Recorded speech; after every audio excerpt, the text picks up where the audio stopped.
그러면 대표님은 개인적으로 지금 뭐 마이너스 상태이라 하더라도 그거에 대해서 크게 고민이나 뭐 걱정은 안 하시나요? 아니 저는 아니죠. 어떤 때는 그러니까 예를 들어서 일본하고 그런 분쟁이 생겼을 때 7% 빠지고 왜 이때 돈이 안 들어오지?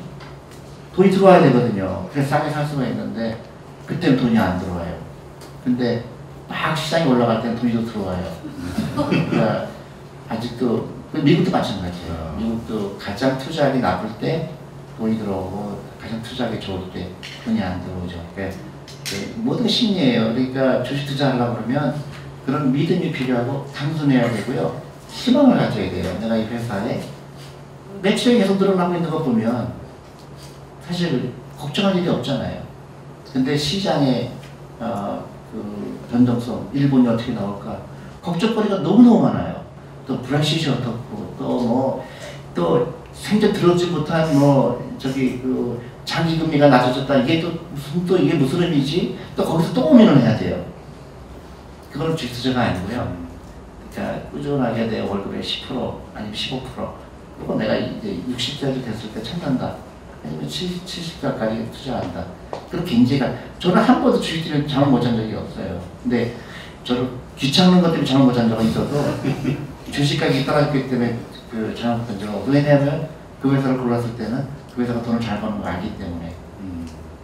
근데 제가 개인적으로 하나 궁금한 게 이게 보통 가치 투자라고 하면 그리고 이제 그런 기준에 와서 기업을 선택하실 때 그 기업의 상황이 모든 사람이 야 이건 정말 좋은 기업이야 라고 인정해주는 상태의 기업인가요? 아니면 남들은 아직 그 가치를 모르는 상태에서 알아채시고 먼저 여러 가지 케이스가 있지만 결국 궁극적으로는 이 기업이 싸냐 비싸냐죠. 그러니까 예를 들어서 이 회사가 뭐 나쁜 면도 많지만 가격이 너무 쌀 때가 있죠. 뭐냐 모든 사람이 나쁘다고 얘기하니까 모든 사람들이 이 회사 나쁘다고 그러니까 이럴 때는 관심이 가죠. 왜냐하면 다 사람들이 투명했을 가능성이 크기 때문에 펀더멘털보다도 훨씬 더 낮은 가격으로 거래가 될 가능성이 있는 거죠. 제가 한국 주식을 좋게 보는 이유 중에 하나가 제가 한국 사람 만난 중에서 주식해야 된다고 생각하는 사람이 한 1%도 안 되거든요. 너무너무 익사이딩 마켓이죠. 너무너무 좋은 시장이죠. 다만 이제 바뀌어야 되겠죠. 퇴직연금 제도가 바뀌어야 되고 사람들이 주식에 대해 친근해져야 되고 그리고 우리 아이들도 주식 투자를 되게 좋아해야 되고 대신 이제 사람들이 과일을 끊고 주식 투자하는 시대가 와야 되고 이렇게 제가 마음이 급한 거예요. 그래서 버스를 타고 다니고 제발 좀 사교육비 끊어라. 그 돈으로 투자해라 하는 거죠. 그러면 대한민국은 일본하고 전혀 다른 길을 갑니다. 그 다음에 돈이 많이 생기면 뭐가 되죠? 결혼하고 싶어요. 돈이 많으면 또 뭐 하고 싶어죠? 애를 낳고 싶어하죠. 제가 미국에 살던 동네가 유태인 동네예요. 저희 집만 빼놓고 전부 유태인이었어요.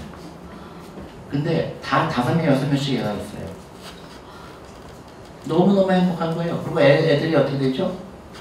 우리 둘째 같은 경우는 초등학교 다닐 때 그 학교가 끝나면 없어져요. 친구 집에 가서 하루 종일 농구하는 거예요. 그 아버지가 농구 코치였어요. 그래서 저는 그 아이가 그 집에서 잠들면 저녁에 데려가는 게 제 일이었어요. 얼마나 행복해요. 얼마나 행복합니까? 한국은 어떻게 해요? 엄마가 학원 보내잖아요.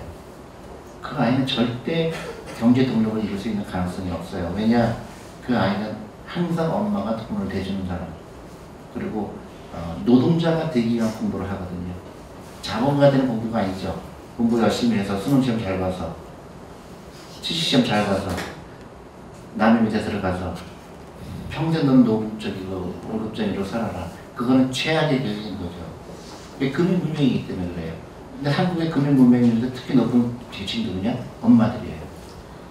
엄마들이, 한국의 엄마들이 여기 오신 분들 중에서 그런 분들 있을지 모르겠는데 제가 강의 가면은요 한 사람은 얼굴 굳어 있어요. 남편이 억지로 끌고 온 거예요. 끝까지 나는 저 말을 안 듣겠다. 그래서 결국은 이제 변하신 분들도 있어요. 우리 아이가 정말 부자로 만들려고 하면 어렸을 때부터 뭘 갖게 되죠? 주식보다 먼저 돈을 가르치게 되죠. 돈을 중시하고 돈을 벌어보게 하고 미국의 부자들은 다 그런 사람들이에요. 중학교 때부터 고등학교 때부터 맥도날드 같은 데서 일해본 아이들이죠. 우리 아이들은 그런 경험을 하지 못하고 자라잖아요. 다 엄마가 다 알아서 해주더라고 그러죠. 그러니까 그 아이는 돈을 벌어보지도 못했고 돈이 어떻게 되는지도 모르고 평생 노동자가 되려고 노력을 하죠. 부자가 될 수 있어요.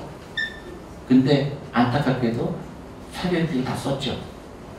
그러니까 엄마도 가난해지고 아빠도 가난해져. 그럼 애가 엄마를 좋아할 거예요? 싫어할 거예요?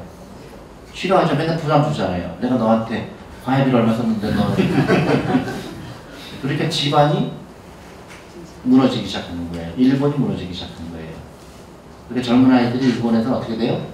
걔네들이 결혼도 안 하죠. 2년하고 살죠. 한국도 2년 문제가 되죠. 심각한 문제인 겁니다. 릴레이션십이 끊어졌어요. 관계가 끊어진 거예요. 왜 그렇죠? 돈이 없기 때문에. 돈이 없기 때문에 그래요. 돈이 없기 때문에 불행하고 그 다음에 나는 왜 돈이 없을까? 그러니까 사회를 비탄하게 하고 또 방송국에서 또 불쾌지죠. 너 괜찮아. 너 가난해도 괜찮아. 거짓말하죠.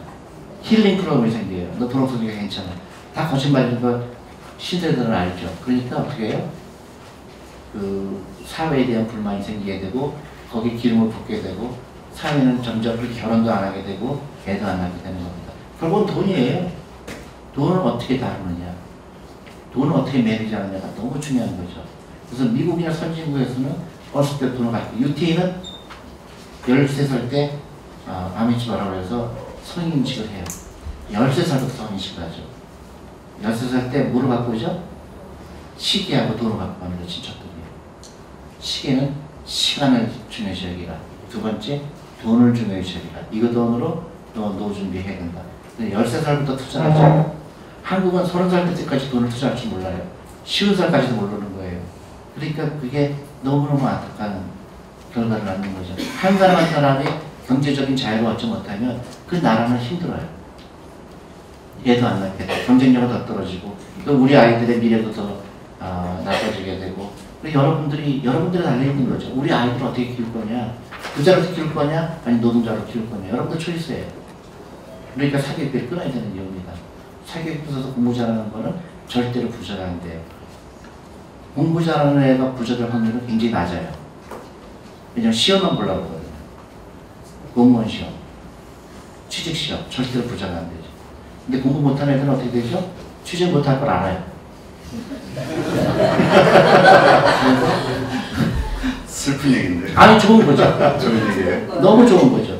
왜냐면 여러분들이 우리 매일 스타벅스 스타벅스 어떻게 생겼는지 아세요?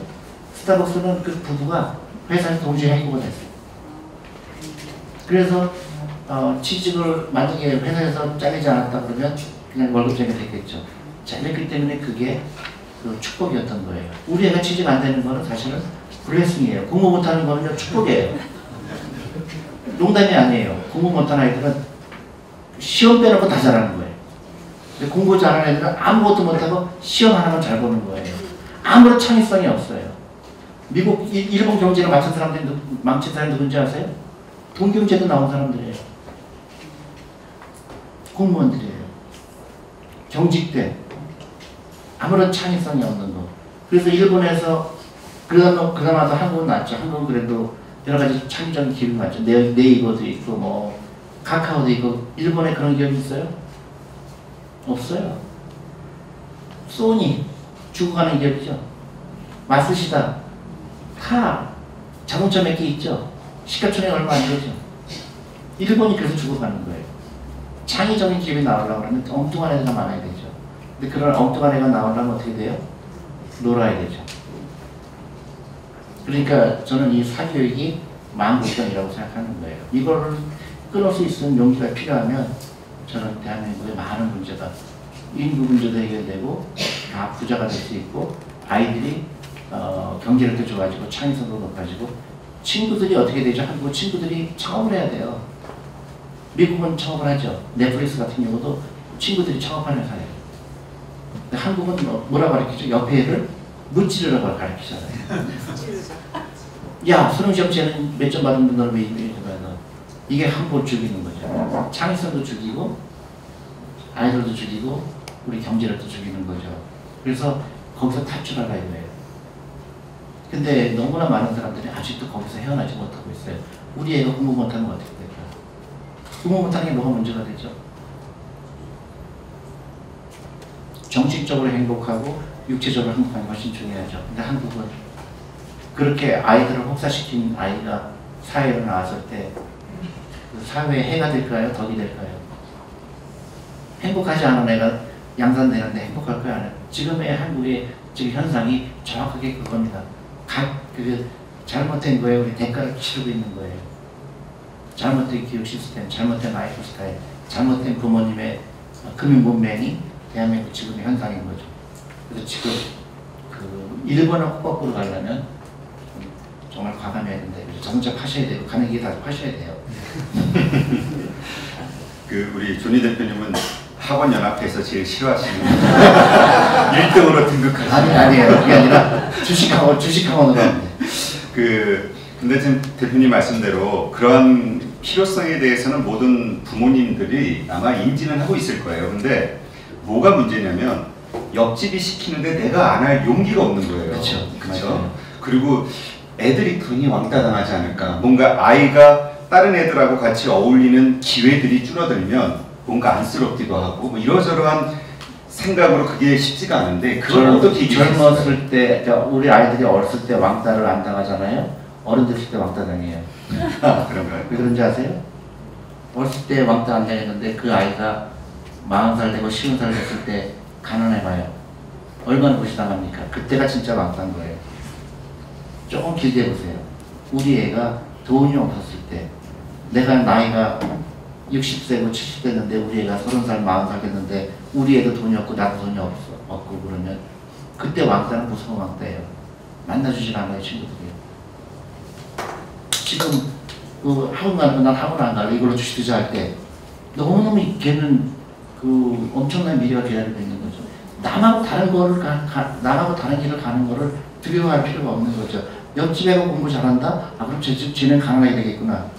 우리 애는 부자가 되니까 공부하시면 안 되지. 이렇게 생각하면 너무너무 일이 쉽죠. 공부 못하면 감사하고 공부를 너무 열심히 하려고 그러면 책을 뺏어야 되는 거죠. 아니요, 정말로. 근데 애가 정말로 공부가 좋아하고 공부가 내 그 취미다 그러면 걔는 공부해야 되겠죠. 근데 대부분의 경우 그렇지 않잖아요. 공부하기 싫은 사람한테 예를 들어서 부자 될 확률은 50%잖아요. 공부 잘할 확률은 몇 프로일까요? 1%도 안 돼요. 공부 싫은 애한테 공부 잘해서 서울대 가라고 하는 거는 걔한테 지옥이에요. 근데 공부 잘하는 것보다 부자 되는 건 훨씬 쉽죠. 근데 말도 안 되는 공부하는 거를 때문에 모은 돈을 다 거기다 써버리고 걔는 걔도 돈이 없고 나도 돈이 없고 그럼 미래가 없잖아요. 그러면 그게 더 비참한 거 아닌가요? 네. 뭐 하여튼 여러 가지로 부모님들 입장에서는 고민이 많이 되시겠어요. 그 맞는 말씀인데 네. 사실 거기 따르기에는 정말 결단과 용기가 필요하잖아요. 근데 나는 왜 용기가 필요한 건지 모르겠어요. 그러게요. 왜냐면 부자 될 수 있는 건데. 그리고 공부 못하는 거가 축복이에요. 아니 정말로요. 주위에 보세요. 공부 잘하는 서울대 나온 사람이 부자 있는 경우 있나? 없어요. 공무원 하거나 아니면 대기업에 있다가 잘리죠. 그래서 보세요. 제가 지금 제 나이보다 조금 많은데 제 친구들 저도 연대 경제학과 다녔잖아요. 또 공부 열심히 잘했습니다. 근데 부자가 없어요. 부자가 없어요. 그래서 왜 너 돈이 없니? 다 똑같은 대답이에요. 애들한테 다 쓴 거예요. 아이들 다 쓴 거예요. 제 친구들 유학 보냈어요. 너 돈 얼마 썼니? 한 애가 둘인데 1년에 1억씩 썼어. 그럼 2억씩을 매일 미국에다 갖다 붙였다고? 너 미쳤구나. 10년 동안 하니까 얼마에 20억이잖아요. 근데 걔가 취직해서 월급이 얼마죠? 200만 원, 300만 원 받죠? 나는 이해가 안 가는 거죠. 걔한테 2억씩 왜 썼니? 본인이 지금 내가 미쳤었나 봐. 왜냐? 옆집 따라서 조금이라도 생각을 다시 하는 사람은 그 돈이면 애한테 주식에 투자했다 그러면 그 10년 동안 주식에 투자했다 그러면 그 돈이 얼마가 될까요?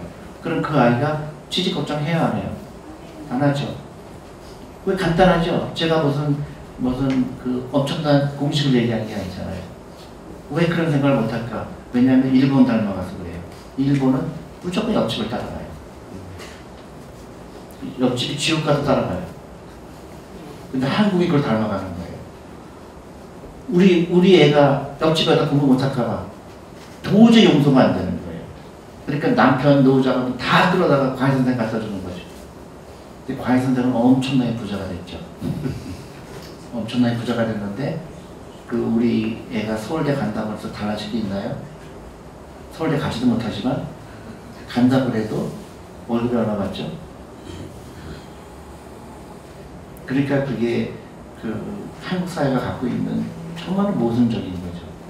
자기가 얘기하는 거와 자기가 믿는 거와 정반대의 라이프를 사는 겁니다.